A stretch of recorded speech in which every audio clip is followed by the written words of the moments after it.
Regarding the war of aggression launched by Japan back then, many popular opinions are, it was provoked by a small group of fascists in Japan, and the Japanese people were not willing to fight.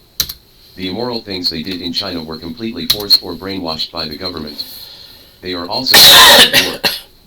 But the actual situation may not be like this.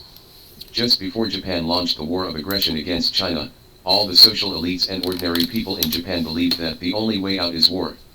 It can be said that Japan wanted to invade China and planned it has been a long time, and this is the collective will of the Japanese people. Today's issue mainly talks about why Japan went crazy collectively, and then went to war step by step. 01. After the Meiji Restoration, Japan began to transform into an industrialized country, but the whole process was worse than death. As a latecomer country, Japan's development path is not easy at all. The whole country tightens their belts to work for Europe and the United States. After earning foreign exchange, some upgrade equipment and expand production, and some buy weapons to prepare to rob their neighbors, while ordinary people are squeezed. At the limit, the quality of life is not as good as that of Qing dynasty. At the government level, the power center in Japan is dominated by the families of the two great feudal lords. Historically, Japan in this period was called the floral lord government. One meaning of the family politics. Herein lies a problem. After the Meiji Restoration, Japan also began to engage in parliamentary elections. Those middle and lower level samurai and intellectuals also wanted to participate in national management, so they formed political parties one after another and wanted to climb up. The channel was also blocked.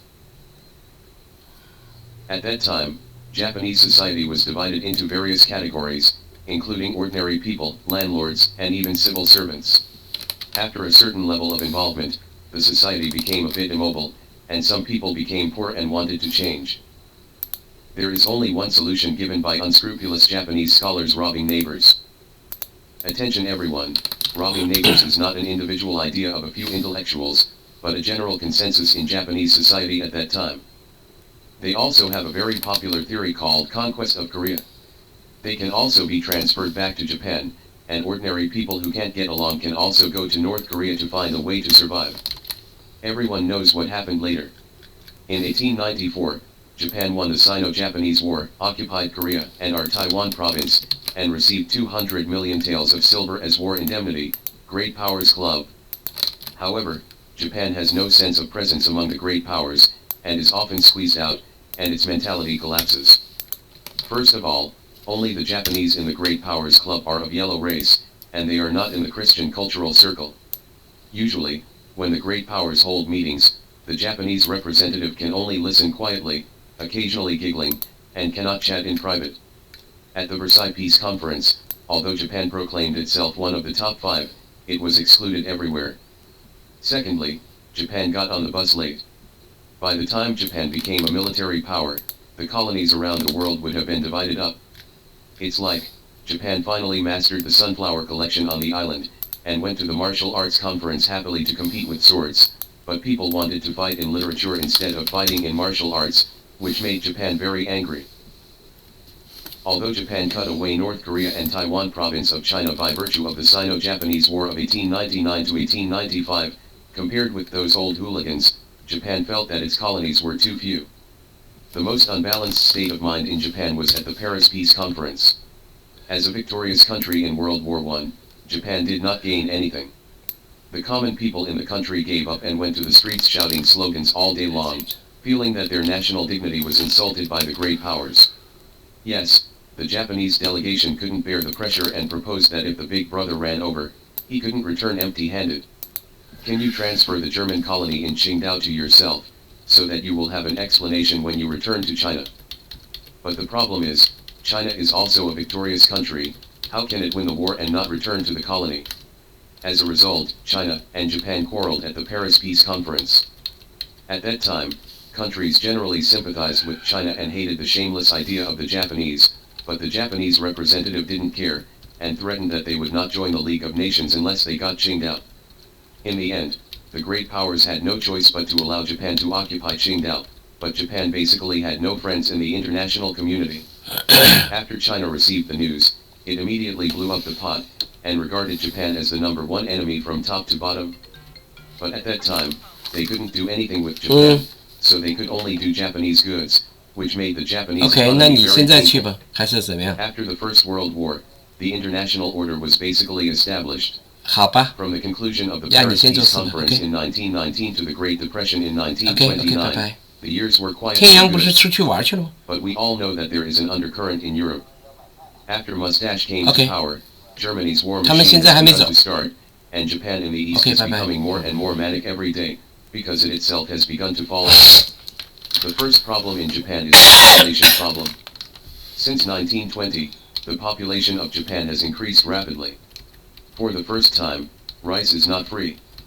15% of rice needs to be imported, which makes Japanese society very panicked. Here I need to explain that after World War I, human society had just ended the era of imperialist looting everywhere, and people lacked confidence in the idea that doing business could avoid war, so as long as there was a food shortage in a country, the whole society was very tense, because the great powers and neighbors it is possible to take advantage of your illness and kill you. Secondly, Japan's civil and military divisions have been at odds for a long time, and the lower level military officers are very restless. If they disagree, they will kill the prime minister. Anyone who understands modern Japanese history knows that the emperor used the samurai group to abolish the shogunate and daimyo, and later set up the parliament and cabinet, and the samurai group evolved into Japan's military officer group. The regiment is directly loyal to the emperor. Therefore, if the elected prime minister does not listen to the emperor, the officer corps will get rid of the prime minister. The two prime ministers, Yuyuki Hamaguchi and Takeshi Inyakai, and several other responsible politicians were killed in this way. Let's talk about it one by one. The brains of Japanese civil servants are relatively sober. They realized very early on that launching a war of aggression against China would lead to a dead end, but their words are useless. The real power in Japan has always been in the hands of the emperor and the army. This group of people's thinking is very pure, that is, when they can't get along, they will grab it. What if they get it? The officer corps is a bit like the gu raised by the emperor, but it is always a low-level gu. At first, this gu is just to check and balance the civilian group. 02. In 1929, the Great Depression also affected Japan. Textile exports decreased by 30%, but rice imports were not less than a caddy. As a result, foreign exchange reserves fell sharply, and the Japanese government had to tighten money significantly. The consequence was that domestic commodities and agricultural products prices plummeted. In order to make ends meet, the farmers sold their daughters to Fenjanu. Later, there were too many employees, and Fenjanu was also heavily involved. Japanese girls could only go to Nanyang to sell their skin and meat. They earned foreign exchange and sent it back to Japan to subsidize their families. More than 1.4 million Japanese girls went to Nanyang to sell their flesh. What about families who have no daughters or cannot afford to raise sons? Easy to do, send them to North Korea and China and to join the army. This is the basic set of the Kwantung Army. The Kwantung Army are all the sons of the lowest level farmers in Japan. Their older sisters sold their flesh in Nanyang, and they were brainwashed by domestic unscrupulous literati. The militaristic mood is a little bit hot. Every day, they think about robbing their neighbors to be loyal to the emperor. Soon this group of people out of control. In those years when Japan went crazy, except for the surprise attack on Pearl Harbor, which was done by the Japanese upper class, almost all other major events were made by lower-level military officers with a feverish brain. The person who planned to kill Marshal John back then was Dasaku Kawamoto, a staff officer of the Kwantung Army, equivalent to a captain and company commander today.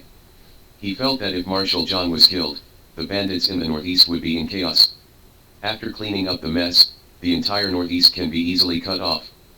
As a result, after Marshal John was killed, Japan was stupefied and didn't know who did it. After the investigation, the Prime Minister, the Minister of Army and the Commander of Kanto were all laid off, but Daisaku Kawamoto was lucky not to be killed. Shot, but also retired early. On the northeast side, Little Six killed a few army leaders and quickly stabilized the situation. Later, Ceasehiro Itagaki took over Daisaku Kawamoto's position, but he still wanted to provoke a dispute between China and Japan and continue to complete Daisaku Kawamoto's unfinished business. Itagaki Ceasehiro. In 1931, Ceasehiro Itagaki began to connect with others, and finally contacted Ishihara Wanji. They planned to attack the Northeast Army's North Camp on September 28. Later, they moved forward to September 18. Due to hasty preparations, they attacked 180 people in the North Camp. The Japanese soldiers rushed in without even taking their guns. Everyone knows what happened later. The Northeast Army gave up the Northeast without firing a single shot. It was Xiaoliuzi who admitted himself that he ordered not to shoot, because he was worried that it would trigger an all-out war against China. As for this topic, we will not discuss it, because at key points in history, no one has opened the perspective of God, and it may not be possible to make a better choice for another person. Or back to Japan. The 9.18 incident was entirely a major event caused by two junior officers stationed abroad, Wanji Ishihara and Seishiro Itagaki. They did not report to the commander-in-chief of the Kwantung Army until they succeeded, and the commander-in-chief of the Kwantung Army hurriedly reported it to Tokyo. The Japanese cabinet was shocked after receiving the news. Why didn't you say such a big thing earlier? Your military is messing around. You are blatantly trampling on the Nine Powers Pact and the non-war treaty. In the future, how can we literary gallant walk in the international arena? In the face of civil servants scolding their mothers, the Japanese military department was very stubborn. Not only did they refuse to admit their mistakes, but they also uttered harsh words, saying that if the civilian government was blind, the cabinet would be resigned. However, under the flickering of the media, the Japanese people became enthusiastic and ran to the streets to support the Kwantung Army. Faced with such turbulent public opinion, the Emperor of Japan was also vain, and just said that everyone should live with it and not expand the matter. After the Northeast was occupied, Lao Zhang put all his hopes on international mediation. The Kuomintang government ran around, hoping that Britain and the United States could come forward to discipline Japan. After all, Britain and the United States have a lot of interests in China, but they have always been quiet. Ruhi didn't even have a verbal reprimand. At that time, the United States was in the most painful stage of the Great Depression.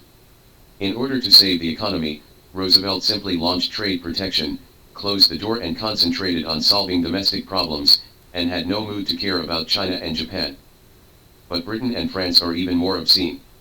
They have been thinking about giving China to Japan, so that Japan will no longer worry about the territory of Southeast Asia, so they pretended not to see it.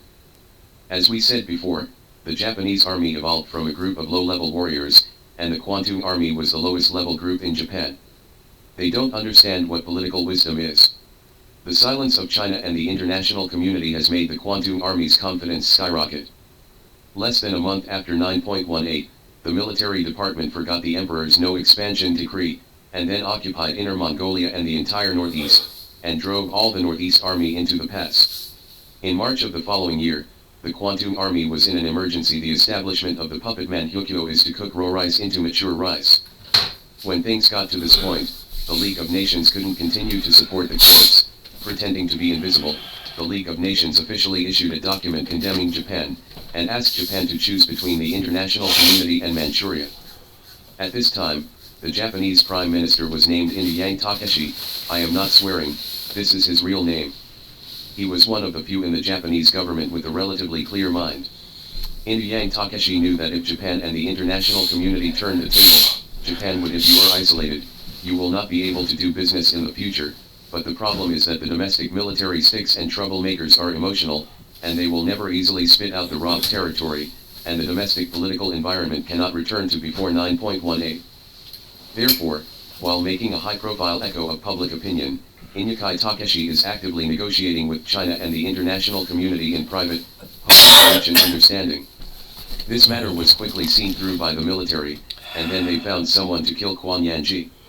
Since then, the Japanese civil service group has never dared to restrain the military, and has completely become a roll of soy sauce.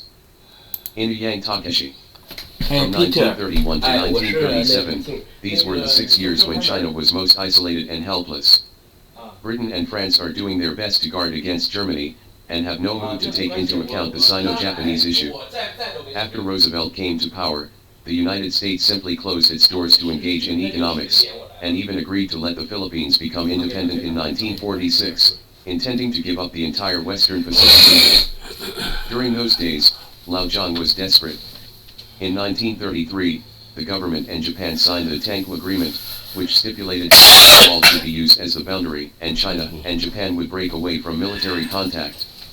Although the government kept saying that this was an armistice agreement and that it had no intention of ceding Manchuria, anyone could see that this agreement was equivalent to tacitly acquiescing Japan's presence in the northeast. Moreover, Lao Zhang has been emphasizing his own theory, that is, to fight against the outside world, we must first secure the inside. But from the perspective of the Japanese military, after taking over the northeast, the international environment is no more than that. Apart from scolding a few mothers, China and the international community have no actual actions at all, and even the domestic writing has stopped. The Japanese military's ambitions grew bigger and bigger. 03. The last question is why Japan launched a full-scale war of aggression against China. After winning the 3 northeastern provinces and Inner Mongolia, the Kwantung Army was satisfied, and the Japanese government began to devote itself to returning to the international community. What Japan told the big powers at the time was, you see that China has undergone the Northern Expedition and the Central Plains War in recent years, and the whole country is in chaos. It is better for Japan to come forward and act as the protector of the interests of various countries in China, free of charge. In addition, didn't the great powers establish an international order after World War I? The ratio of the number of U.S. and Japanese navies should be maintained at 10:7. This is not fair. Now that Japan is also strong, the number of U.S. and Japanese navies should also become 1:1. And the United States must also recognize Japan's status as a major power in the Pacific region. The response from the United States is just one word: get out. Japan did not show weakness, and simply tore up the Washington Naval Treaty, which was a complete break with its international counterparts. The Great Powers Club couldn't go back, so the Japanese military had 2 very punk ideas. One way of thinking is that if Japan wants to maintain its interests in East Asia, it must go north to fight the Soviet Union, because regardless of ideology or historical grievances, the Soviet Union is a serious problem for Japan.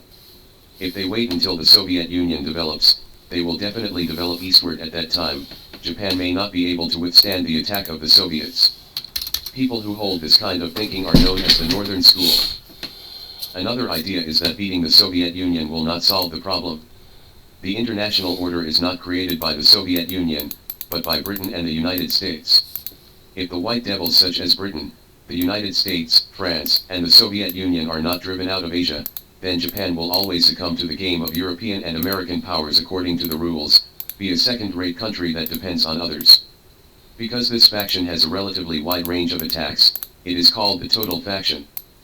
But whether it is the northward school or the total school, they always think that they represent Asia, and driving the European and American powers out of Asia is in the interests of all Asians, and they will also get the support of the Chinese people. This is very ridiculous. Since neither of the 2 factions could persuade the other, it gradually evolved into a line dispute. Originally, the northward faction had a chance to win, but the young officers of this faction were more conflicted. The partner couldn't do it well, and leaked the plan in advance, but was completely cleaned up by the other party. In this way, the totalists took control of the situation. In 1936, the Japanese government and military set a grand strategic goal, to maintain the advantages of the Asian continent, to resist the Soviet Union, and to expand to Southeast Asia. The translation is that it is necessary to go north to fight the Soviet Union, and to go south to fight Britain and the United States. In the middle, it is necessary to maintain military superiority in China. It is just that the Army and Navy have different opinions on who to fight first, but the general division of labor is as follows: the Army went north to deal with the Soviet Union, and the Navy was responsible for going south to deal with Britain and the United States. In addition, in order to concentrate its forces against Britain, the United States, and the Soviet Union, Japan decided to abandon North China and try its best to protect Northeast China, because once Japan fell into an all-out war against China, its war resources would be insufficient. This is Japan's basic national policy. Looking at the world, this basic national policy of one enemy against 4 means that the Japanese dare to think and do it at the same time. So here comes the question: since Japan wants to fight against Britain, the United States, and the Soviet Union with all its strength, why did it launch the July 7th incident? This is actually a coincidence of various kinds. In June 1937, Kono Fumimaro became the Prime Minister of Japan. This buddy came from a top wealthy family, but his ability is very average. After he became the Prime Minister, he was unwilling to be a puppet, but he was unable to fight against the military. In order to show that he could hold the situation, he was more radical than the military. Inciting the militaristic sentiments of the people, he also claimed that it will not hesitate to fight a protracted war with China. The military department requested to transfer 3 divisions from the mainland to deploy in North China, and Kono approved it without even thinking about it. On the Chinese side, in 1936, just after the Xi'an incident, Lao Zhang was disgraced, and urgently needed to find an event to re-establish his own personality. After the July 7th incident, Lao Zhang had no other options and had to face the Japanese. Be tough. He first ordered the Beiping autonomous government not to negotiate with Japan, and then mobilized troops from Nanjing to march into North China. In Lao Jiang's view, Japan did not have the confidence to launch a full-scale war, so it retreated at any step. The problem is that the Japanese side is a Kono who has just taken office for a month, and both sides urgently need to prove themselves. In this way, the large forces of both sides have formed a battle in North China, and a big war is inevitable. Not much to say about what happened later.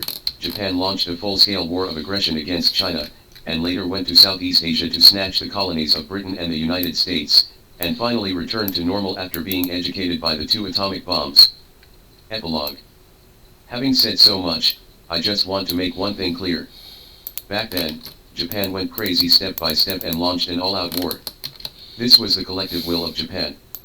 If they can resist a little, those low-level Japanese officers will have to apologize, and there will be no full-scale war later.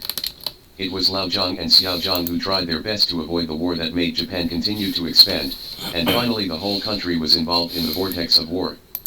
After all, the international community has no principle of the rule of law at all. The law of the jungle has always been prey to the strong, and the winner takes all. Once you show your cowardice, gangsters and bandits will immediately surround you.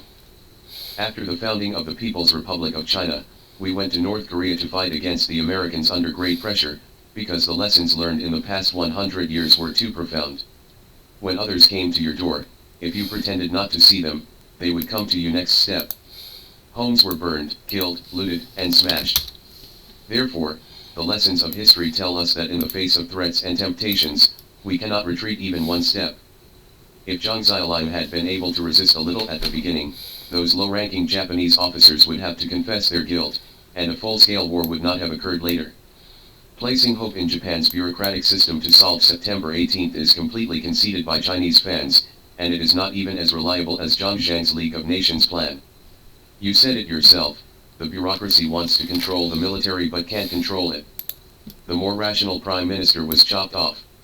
How could you suddenly make the young faction seppuku? The parallel universe you deduced is too diode.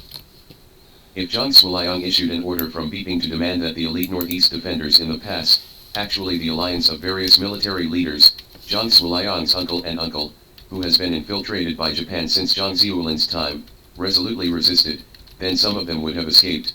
Some people completely voted against Japan, and a small number of people who resisted violated the non-resistance policy set by the Chiang Kai-shek nationalist government early, and started war against Japan without state authorization, illegally resisting Japan. In Japan, however, the situation is turbulent, and civilian officials cannot suppress the military. You can see the materials of the Imperial meeting on September 19 and 20, there is no suppression of the military at all, it is completely accelerated. Under such circumstances, what Zhang Zuoliang faced could only be that the few loyal Northeast troops left behind were strangled by the Japanese reinforcements in place, without any support from the Republic of China government behind them, and the Northeast territory was quickly lost.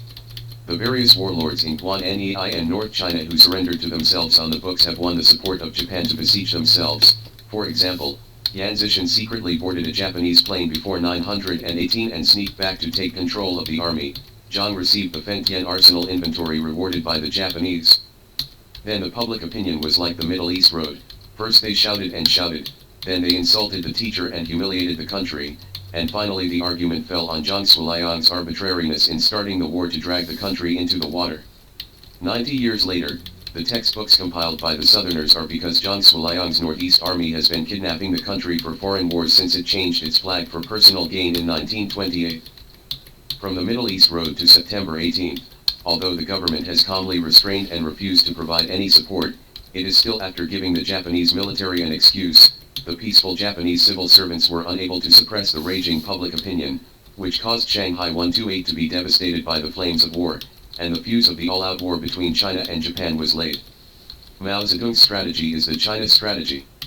Chen Chen, Bai Kongzi and other senior National Army cadres agree with it and implement it. The space for time advocated by Mr. John Bailey is a protracted war.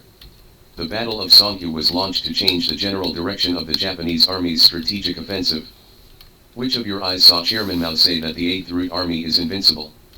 Even if I can't understand the book, I'm just talking nonsense. Surprise. Zhang Zuoliang is the biggest prodigal son in the modern history of the Chinese nation, and he has no face to go back to the northeast after he himself admitted that he made a mistake in his judgment. What are you making of fooling around here?